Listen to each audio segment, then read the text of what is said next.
Hello बच्चों, let's see this question and here this question says both Belgium and Sri Lanka are democracies but they follow different system of power sharing. Support the statement.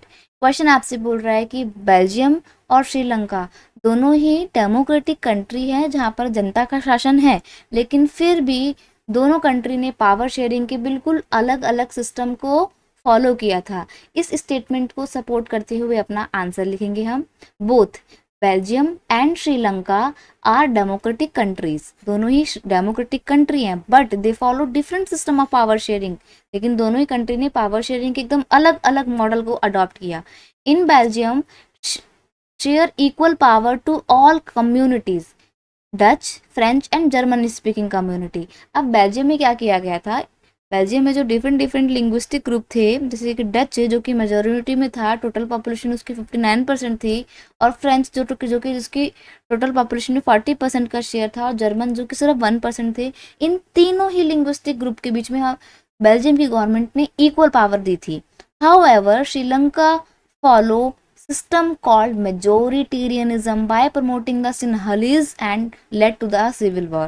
अब श्रीलंका में क्या होता है, श्रीलंका के government ने इस diversity की जो प्रॉब्लम थी ना कि अलग अलग लिंग्विस्टिक आइडेंटिटी वाले ग्रुप श्रीलंका में रहते हैं, उस सिस्टम को ठीक से मेंटेन नहीं किया। क्यों? क्योंकि उन्होंने जो सिस्टम अपनी कंट्री में लागू किया वो था मेजोरिटेरियनिज्म का।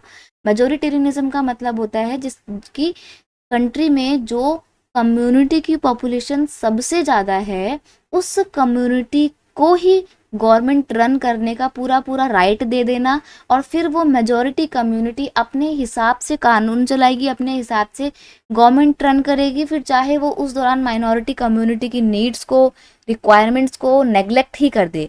तो ऐसा रूल इस्टेब्लिश किया था श्रीलंका में, मेजोरिटेरियनिज्म को फॉलो किया गया था और सिन्हाला कम्युनिटी को प्रमोट किया गया था। लेकिन ये ठीक नहीं था। क्यों? क्योंकि आगे जाकर यही मेजोरिटेरियनिज्म रूल श्रीलंका में सिविल वॉर का कारण बनता है। सिविल वॉर क्या होता है? जब एक ही देश में पूरा देश दो अलग अलग टुकड़ों में बढ़ जाए और आपस में कंट्री के लोग लड़ने लगे, उसको बोलते हैं civil war.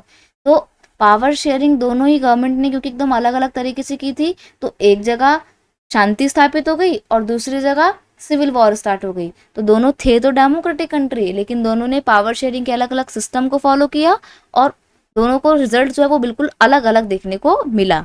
I hope you understood it well. Best of luck.